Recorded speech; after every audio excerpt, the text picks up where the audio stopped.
अस्सलाम 10 class unit number 8 start किया हुआ है। मसलस के एक ज़िले का ज़िल, इसका थ्योरम नंबर 1 हम कर चुके हैं और इससे रिलेटेड डेफिनेशन 10 क्लास जो मसला नंबर 1 था, इसमें मसलस में मनफरजा ज़ाविया की बात कर रहे थे। मनफरजा ज़ाविया कौन सा था?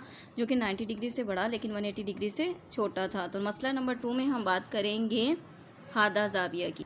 जी 10 क्लास, तो हादा ज़ाविया फर्स्ट ऑफ ऑल देख लेते हैं कि हादा ज़ाविया होता क्या। हादा ज़ाविया कैसा ज़ाविया होता है जो कि 90 डिग्री से बड़ा लेकिन 180 डिग्री से छोटा होता है। तो हमारे पास जो आज मसला नंबर 2 है, इसमें हादा ज़ाविया के अकॉर्डिंग बताया गया है कि किसी मुसल्लस में हादा ज़ाविया के मुतकाबिल के मतलब कि मुसल्लस है, उसमें हादा ज़ाविया बन रहा है कि मुतकाबिल ज़िला, मुतकाबिल मतलब कि सामने वाले ज़िले का मुरब्बा बाकी दो अज़ला के मुरब्बों के मजमूए से कम दो चंद मुस्ततीली रकबा जो इन दो अज़ला में से एक और इस पर दूसरे के ज़िल से बनता है के बराबर है। तो ये सेम एज इट इज़ है जैसे कि हम लोगों ने मसला नंबर 1 में पढ़ा था। बट मसला नंबर 1 में हम लोगों ने जो डिस्कस किया था वो मनफरजा ज़ाविया था, इसमें हादा ज़ाविया के लिहाज से। तो हादा ज़ाविया के बिल्कुल सामने वाली। तो यहाँ पे देखिए जो हमारे पास मसलस दी गई है वो दी गई है ABC। मसलस क्या दी गई है? ABC। नुक्ता ए पर जो सा है वो हादा ज़ाविया बन रहा है। तो इसके मुतकाबिल मतलब कि इसके सामने वाले ज़िले का जो मुरब्बा होगा वो बाकी दो अज़ला के मुरब्बों के मजमूए और दो चंद ज़िली मुस्ततीली रकबा के बराबर होगा। लेकिन यहाँ पे कम का वर्ड यूज़ किया गया था, तो कम के लिहाज से यहाँ पे माइनस साइन यूज़ करेंगे जी। तो स्टेटमेंट से हमें पता चलता है मालूम क्या है। मालूम में ये कहा गया है कि ट्रायंगल ABC एक मुसल्लस है में नुक्ता ए पर मयर एंगल CAB हादा ज़ाविया बन रहा है। इस पॉइंट पे हादा ज़ाविया बन रहा है। फर्स्ट किया कि इसी तरीके से जो इसके अपोजिट साइड उसको A का नाम दे दिया, इसके अपोजिट साइड इसको C का नाम दे दिया, इसके अपोजिट साइड B का नाम दे दिया। ओके, तो इसके मुताबिक तो इसके बाद क्या किया है कि यहाँ पे जौन सा है ना नुक्ता C से AB पर जौन सा है एक अमूद गिराया जो कि लाइन सेगमेंट CB का जौन सा है वो अक्स बन रहा है किसके ऊपर? इसके ऊपर लाइन सेगमेंट AB पर। तो ये कह सकते हैं कि जो हमारे पास BD है या ये कि CD जौन सा है वो AD के ऊपर क्या है? एक ज़िल है।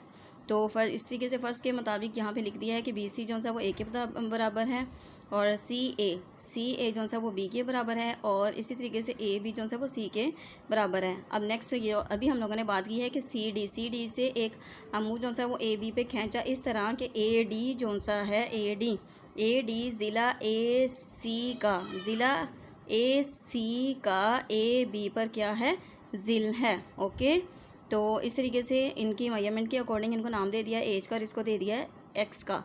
अब मतलूब में हम लोगों ने फाइंड आउट करना है जो कि हमें स्टेटमेंट में गिवन था कि हादा ज़ाविया के मुतकाबिल जो ज़िला है उसका मुरब्बा बाकी दो अज़लों के मुरब्बों के और दो चंद ज़िली मुसल्ली रकबा के बराबर है। तो BC square is equal to AC square plus AB square minus 2 into AB into AD। Okay, तो ये हम लोगों ने मालूम करना है। उसके मुताबिक यहाँ पे बता दिया है कि BC की वैल्यू क्या A स्क्वायर, इसकी वैल्यू क्या थी B स्क्वायर, इसकी C square minus 2CX। Okay, तो सबूत और बयानात में तो इसी तरीके से जब हम लोगों ने यहाँ पे अमूद गिराया है तो यहाँ पे दो ट्रायंगल बन गई हैं। लेकिन कौन सी ट्रायंगल बन रही है? कामा ज़ाविया। जब भी अमूद गिराया जाता है तो इसे हासिल होने वाली जो अमूद के मुताबिक जो ट्रायंगल होती है वो कामा ज़ाविया होती है, जिसमें एक ज़ाविया जो है वो 90 डिग्री का होता है।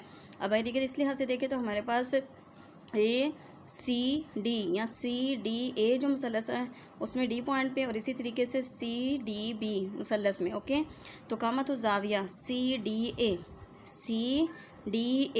अब हमारे पास यहाँ इसमें ये वाला अमूद है, ये कायदा है और ये वितर है। तो मसला फिसागोरस के मुताबिक जो वितर का मुरब्बा होता है बाकी दो अज़लों के मुरब्बों के बराबर होता है। तो इसलिए हाथ से बता दिया कि AC का स्क्वायर बराबर आ जाता है CD का स्क्वायर प्लस AD का स्क्वायर। ओके, ये लिखा हुआ है। उसी तरीके से आगे दलाइल में भी बता दिया है मालूम, चूँकि ये हम लोगों को अंडरस्टूड है कि जब हम मूद गिराते हैं तो उसके साथ कौन सा एंगल बनता है? उस पर 90 डिग्री। AC की यहाँ पे वैल्यू पुट कर दी है जो कि आ रही है B, ठीक है। और इसी तरीके से AD की वैल्यू आ रही है X और CD की वैल्यू आ रही है A स्क्वायर। इसको दे दिया इक्वेशन नंबर 1 का नाम। अब हम दूसरी ट्रायंगल में देखते हैं CBD में। तो सी डी बी में देखें कि जो पॉइंट डी है उसमें एंगल जो सा बनता है वो 90 डिग्री का ये मालूम ही रहता है। तो यहाँ पे भी ये हमारे पास जो सी कामत ज़ाविया मुसल्लस बन गई है, जिसमें मितर के मुरब्बा का जो सा है वो बराबर होगा बाकी तो इसलिए के मुरब्बों के बराबर। तो इसके मुताबिक लिख देंगे सी बी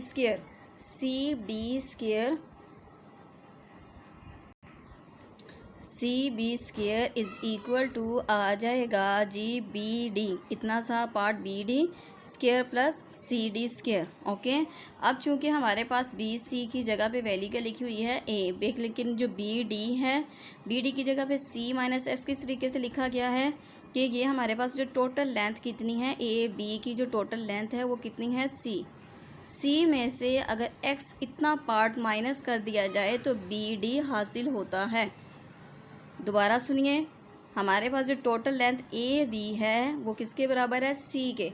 सी में से अगर ए डी को माइनस कर दिया जाए, ए डी मतलब एक्स को माइनस कर दिया जाए, सी में से एक्स को माइनस कर दिया जाए, इतना पार्ट तो बाकी इतना हिस्सा बढ़ता है बी डी का, तो इसलिए ऐसे लिखा हुआ है सी माइनस एक्स। सी में से अगर एक्स को माइनस कर दे तो बाकी हिस्सा बी डी का बढ़ता है, प्लस सी डी की जगह पे लिख दिया एच का स्क्वायर। अब यहाँ पे ए माइनस बी का होल स्क्वायर के मुताबिक फॉर्मूला जो सा है वो ओपन करते हैं, तो हमारे पास आ रहा है G A square as it is C square minus 2cx plus x square plus A square.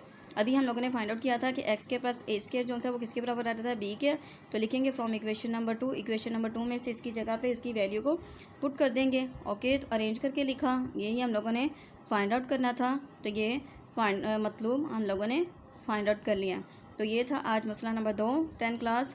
ये मसला नंबर 2 जो है वो आप लोगों ने अच्छे तरीके से जो सा है याद करना है, ठीक है, लिखे याद करना है, प्रैक्टिस करनी है। इंशाल्लाह ताला कल इसका जो सा है लास्ट थ्योरम करेंगे। ओके 10 क्लास, अल्लाह हाफिज़।